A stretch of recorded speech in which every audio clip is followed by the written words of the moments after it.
Hey everybody, Jed Johnson here from dieselcrew.com. Of course, you know they call me Napalm, and I've got my good friend Jim Wagner here. We just had lunch, and now he's going to do some work on my left hand. I mentioned about a week or so ago that I got something going on in my left hand, so he's going to do some assessments and do some treatments on me, and he's going to tell you all about it.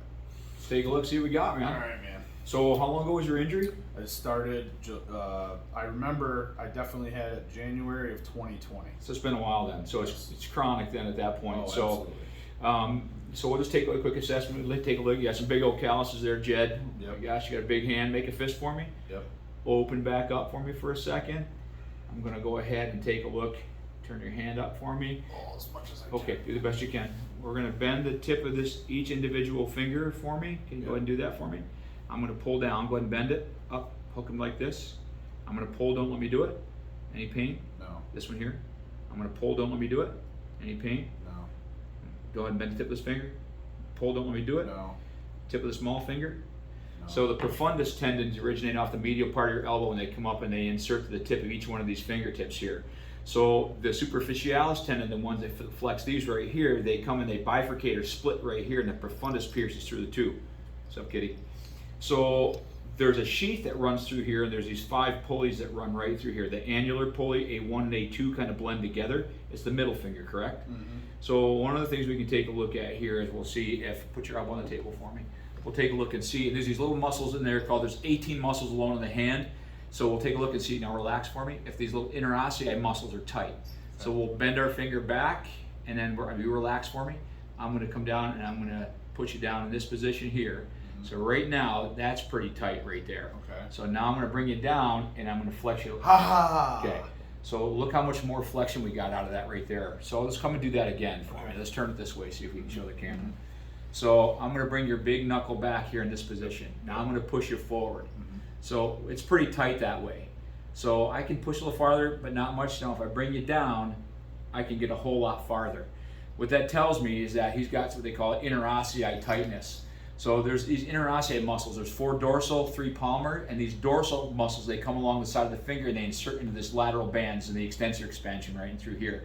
So they help to flex, bring your fingers down in this position. So whatever your grip world, you call this here, and your IP joint extension, this is where they have a lot of lengthening excursion and they're really strong in this position. So what happens is when we bring you back here, we put them on tension, and then we flex it forward. And then what happens is, if we drop you down here, and then it relaxes them, and then we stretch you out a little more, that means we can get a lot more. So that means it's the soft tissue that's tight, not the joint. So that's one thing right there we're gonna work on with him right there. That right there coming to that position is really tight in that extensor expansion. And I can feel that in that sore spot. In that sore spot here. So if you go ahead and make a fist for me for a second, and I want you to hold it there for a second. We're gonna just hold it for 30 seconds. And so what I'm looking for here too, there's in the hand and the long fingers, these annular pulleys and cruciate pulleys.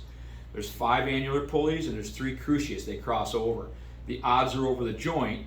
So this is A1, A2, A3, 4, 5, and then these little cruciates that are in through here. Now go ahead and straighten your finger up for me. Okay. Any clicking or popping or snapping in there at all?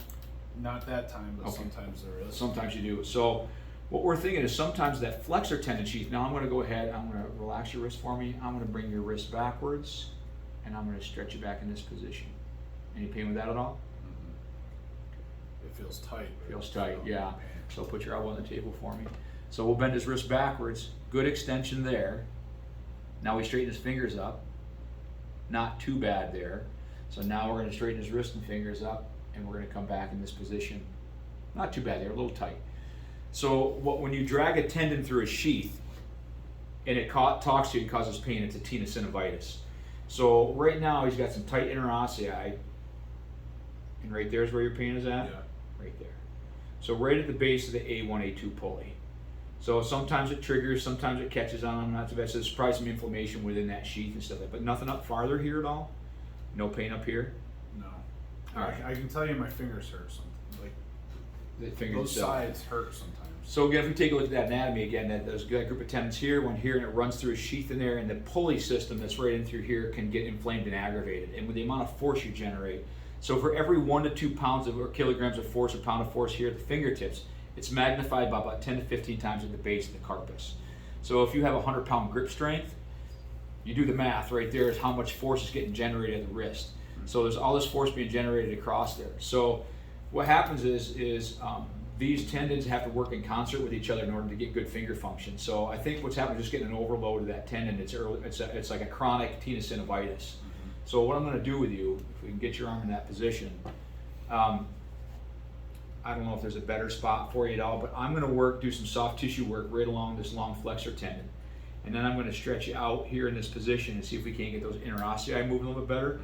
And then we're going to glide it. We're going to do some dry needling. We're going to needle into that sheath a little bit, into that tendon along the side.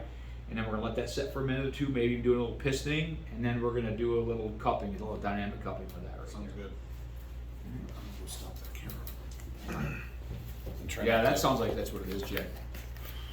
Sounds